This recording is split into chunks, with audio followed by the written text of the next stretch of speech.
ನಾರಾಯಣ ನೀ ನಾಮಮೇ ಗತೀಕ ನಾರಾಯಣ. ஆணை காத்து ஓர் ஆணை கொன்று அது அன்றியாயர் பிள்ளையாய் ஆணை மேய்த்தி ஆணை உண்டி அன்று குன்றம் ஒன்றினால் ஆணை காத்து மையரிக்கண் மாதரார் திறத்து முன்னாணை அன்று சென்றடர்த்த மாயமென்ன மாயமே. பரந்தாமா, நீ ஆதி மூலமே என்றழைத்த யானையை முதலையின் பிடியிலிருந்து காத்தருளினாய். உன்னை கொல்ல கம்சன் ஏவிய குவலாய பீடம் என்ற யானையை அழித்தாய். அதோடு ஆயக்குல சிறுவனாய் பசுக்களை மேய்த்தாய். இந்திரன் பேய்மழை பெய்ய வைத்த பொழுது கோவர்த்தனத்தை குடையாக பிடித்து கோகுலத்து பசுக்களை காத்தாய். பசுக்களின் பாலிலிருந்து கிடைக்கும் தயிர், வெண்ணெய் ஆகியவற்றை உண்டாய். மை தீட்டிய செவ்வரி படர்ந்த விழிகளை உடைய நப்பின்னைக்காக 7 முரட்டு காளைகளையும் அடக்கியது எல்லாவற்றிலும் அற்புதம் என்ற பொருளில் இப்பாசுரம் அமைந்துள்ளது. இப்பாமாலையிலும் பகவானின் பெருமைகளை ஆழ்வார் எடுத்து கூறுகின்றார். ஒரு மன்னன் கர்ம வினையால் யானையாக மாறினான். மற்றொருவன் அதே கர்ம வினையால் முதலையாக மாறினான். யானையாக மாறிய போதும் திருமாலிடம் பக்தி கொண்டு பூஜித்து வந்தது அந்த யானை. ஒரு நாள் வழக்கம் போல் பகவானுக்கு மலர் பறிக்க அது நீரில் இறங்கியது. அப்போது முதலை அதன் காலை கவ்வியது. ஆதிமூலமே ஆதிமூலமே என்று யானை அலறியது. உடனே அங்கு தோன்றிய கடவுள் சக்கரத்தின் உதவியால் முதலையை கொன்று யானையை விடுவித்தார்.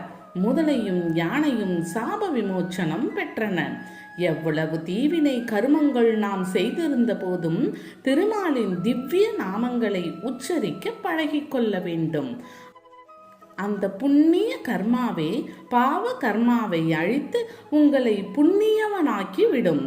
அத்தகைய தெய்வ பக்தி உலகத்தவருக்கு வரவேண்டும் என்பதற்காகவே பல பெருமைகளுடன் யானை ஆதிமூலமே என்று அழைத்த கதையையும் ஆழ்வார் தமது பாசுரத்தில் நினைவுபடுத்தி இருக்கின்றார். ஆயனாகி ஆயர் மங்கை வேய தோல் விரும்பினாய் ஆயனின்னை யாவர் வல்லர் அம்பரத்தோடு இம்பராய் மாய மாய மாயை கொல் அது அன்றி நீ வகுத்தலும் மாய மாயமாக்கினாய் உன் மாயமுற்றும் மாயமே. அற்புதங்கள் நிகழ்த்தும் மாயனே, நீ ஆயர்குலத்தில் தோன்றி ஆயர்குல மங்கையான ராதையின் மூங்கில் போன்ற தோள்களை விரும்பினாய். கோபாலா, உன்னை முழுமையாய் அறிய யாரால் முடியும்? ஐம்பொறிகளோடு மனிதரை படைத்தவனே, அவற்றை கொண்டு நல்ல வழியில் நடக்க மாட்டாதவரை அற்ப ஆயுளிலேயே நீ முடிக்கின்றாய். இதுவே நீ வகுத்த மாயை. விண்ணுலகோடு மண்ணுலகமும் உன் ஆளுகைக்கு உட்பட்டதே. நடப்பதெல்லாம் நீ நடத்தும் நாடகம் என்ற பொருளில் இப்பாசுரம் அமைந்துள்ளது. இப்பாமாலையில் எம்பெருமானின் கருணை திறத்தினை ஆழ்வார் உலக மக்களுக்கு எடுத்து காட்டுகின்றார். ஐம்புலன்களுடன் மனிதனை படைத்துள்ளார் பகவான். அதனை நல் வழிகளில் பயன்படுத்துவதற்காகவே அளித்திருக்கின்றார்.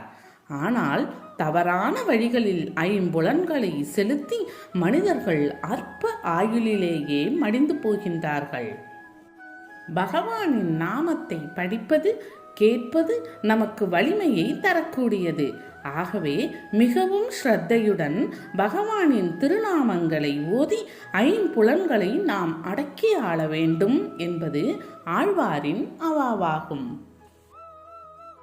வேரிசைந்த செக்கர்மேனி நீரணிந்த புன்சடை கீறு திங்கள் வைத்தவன் கை வைத்தவன் கபாலிசை ஊறு செங்குருதியால் நிறைத்த காரணந்தனை ஏறு சென்று அடர்த்த ஈச பேசு கூச்சமின்றியே.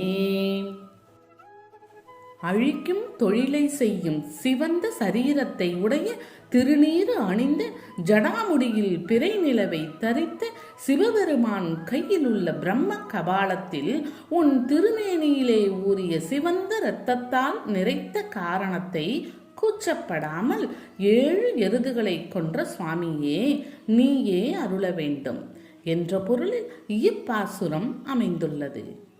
பிரம்மதேவன் தானே பரம்பொருள் என்ற ஆணவத்தில் சிவபெருமானை இகழ்ந்தார். அதனால் ஒரு தலையை சிவபெருமான் கிள்ளி எறிந்தார். அந்த தலையே பிரம்ம கபாலமாக சிவனாரின் கையில் இருந்தது. அந்த கபாலத்தை கொண்டு சிவபெருமான் இரத்த பலி ஏற்க சென்றபோது திருமாலும் இரத்தத்தை அளித்து அந்த கபாலத்தை நிறைத்தார். இப்படி செய்தது ஏன் என்பதை கூச்சப்படாமல் கூறும்படி ஆழ்வார் பகவானை நோக்கி கேட்கின்றார். பிரம்மா ஆணவத்தின் காரணமாகவே தானே பரம்பொருள் என்று கருதி கொண்டார். ஆனால் அந்த ஆணவம் காரணமாகவே தலையை இழந்தார். அந்த ஆணவம் தலையெடுக்க கூடாது என்பதற்காகவே அனைவரிடம் இரத்த பலி ஏற்றார் சிவபெருமான். அழித்தல், ஆக்கல், காத்தல் எல்லாமே ஒரே பரம்பொருள்தான் செய்கின்றது என்பதை ஆழ்வார்கள் நமக்கு ஏற்கனவே தெளிவுபடுத்தி இருக்கின்றார்கள். ஆகவே ஒரே பரம்பொருள் என்ற வகையில் தானே முன்வந்து திருமால் அக்கபாலத்தில் இரத்தத்தை நிறைத்தார்.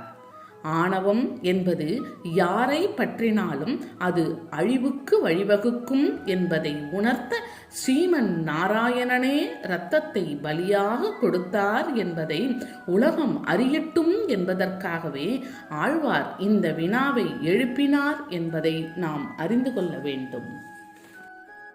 வெஞ்சினத்த வேழவன் மறுப்பொசித்தூருத்தமா கஞ்சனை கடிந்து மண்ணளந்து கொண்ட காலனே வஞ்சனத்து வந்த பேச்சு ஆவிவாளுள் வாங்கினாய் அஞ்சனத்த வண்ணனாய ஆதிதேவனல்லையே. பொல்லாத கோபமுடைய குவலாய பீடம் என்னும் யானையின் வெண்மையான தந்தத்தை முறித்தாய். வலிமை கொண்ட கம்சனை முடித்தாய். மகாபலியின் ஆட்சியை முடிக்க மண்ணை அளந்து அவனை பாதாளத்தில் அழுத்தினாய். சதித்திட்டத்தோடு வந்த பேச்சியான பூதனையின் பாலோடு அவள் ஆவியையும் குடித்தாய். மை போன்ற நிறமுடைய ஆதிதேவன் நீயல்லவா என்ற பொருளில் இப்பாசுரம் அமைந்துள்ளது. இப்பாமாலையில் பகவானின் பெருமைகள் மீண்டும் நினைவுக்கு கொண்டு வரப்படுகின்றன. பொல்லாத கோபம் கொண்ட யானையின் தந்தத்தை முறித்தாய் என்று ஆழ்வார் கூறுகின்றார். அந்த பொல்லாத கோபம் தர்மத்தை நிலைநிறுத்துவதற்காக இருந்தால் பகவான் மகிழ்ச்சி அடைந்திருப்பார். கொடியவன் கம்சனால் ஏவப்பட்டது என்பதால் அதன் கொம்பை முறித்து அழித்தார். ஆனால் மற்றொரு யானை பகவானை துதித்து பூஜை செய்தது. முதலை அதன் காலை கவ்வியதும் ஆதிமூலமே என்று பகவானை அழைத்தது. அதனால் அந்த யானையை பகவான் காப்பாற்றினார். விலங்குகளாக இருந்தாலும் கூட அவற்றின் கர்மாக்களுக்கு தகுந்தபடியே பகவான் பலனை அருளுகின்றார் என்பது தெரிகிறது அல்லவா? அதேபோல் மனிதர்களில் வேண்டியவர்கள் வேண்டாதவர்கள் என்ற வேறுபாடு பகவானுக்கு கிடையாது. இங்கே மனிதர்களுக்கு பொருளை கொடுத்து வசியம் செய்வது போல பகவானை செய்ய முடியாது. உண்மை, நேர்மை, ஒழுக்கம், தெய்வ பக்தி ஆகிய நற்குணங்கள் கொண்டவர்கள் ஆபத்தில் சிக்கிக்கொண்டால் பகவான் நிச்சயமாக காப்பாற்றுவான். வஞ்சகம், துரோகம், பொறாமை, சுயநலம் போன்ற தீய குணம் கொண்டவர்களுக்கு ஆபத்து வந்தால் சரியான பாடம் புகட்டுகின்றான் என்பதை நாம் தெரிந்து கொள்ள வேண்டும்.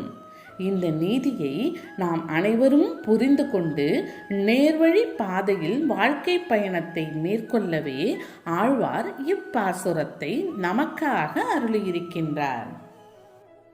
பாலி நீர்மை செம்பொன் நீர்மை பாசியின் பசும்புறம் போலும் நீர்மை பொற்புடை தடத்து வண்டு விண்டு உலாம் நீல நீர்மை என்று இவை நிறைந்த காலம் 4மாய் மாலி நீர்மை வையகம் மறைத்ததென்ன நீர்மையே. கிருத யுகத்தில் இருப்பவர்கள் சத்துவ குணம் படைத்தவர்கள். அப்போது பால் போல் வெள்ளை நிறமாக காட்சி தருகின்றான்.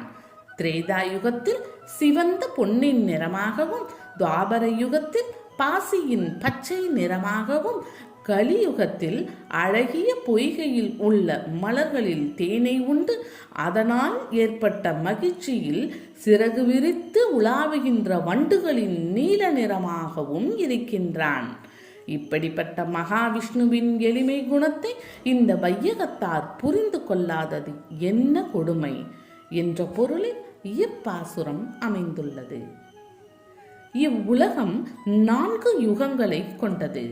கிருதாயுகம், திரேதாயுகம், துவாபர யுகம், கலியுகம் என்ற 4 யுகங்கள் மாறி மாறி வந்து கொண்டிருக்கின்றன. பகவான் கிருதயுகத்தில் வெள்ளை நிறமாக காட்சியளிக்கின்றான். திரேதாயுகத்தில் பொன்னிறத்தில் இருக்கின்றான். துவாபர யுகத்தில் பச்சை நிறம், கலியுகத்தில் நீல நிறம். அதேபோல் ஒரு செயலில் வெற்றி பெற சாம தான பேத தண்டம் என்ற 4 வழிகளை பெரியோர்கள் சிறப்பித்து சொல்லியிருக்கின்றார்கள். யுகத்திற்கு ஏற்றவாறு தர்மத்தின் பங்கு இருக்கும். அதற்கு தகுந்தாற்போல் பகவானின் தீர்ப்பு இருக்கும். கலியுகத்தில் 3/4 பங்கு அதர்மம் நிலவுகின்றது, 1/4 பங்குதான் தர்மம் உள்ளது. அதனால்தான் நியாயங்களை நிலைநிறுத்த பகீரத பிரயத்தனம் செய்ய வேண்டி இருக்கின்றது.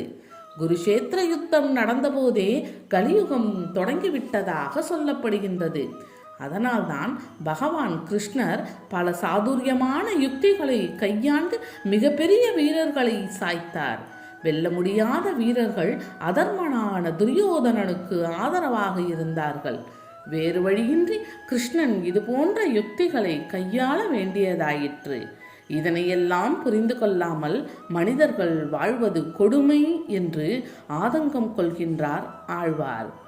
எவ்வளவு நிறைந்த பலம் இருந்தாலும் அதர்ம வழியில் இறங்கினால் அழிவு வரும் என்பதை நாம் புரிந்து கொள்ளவே அவர் இப்பாசுரத்தை நமக்காக அருளியிருக்கின்றார்.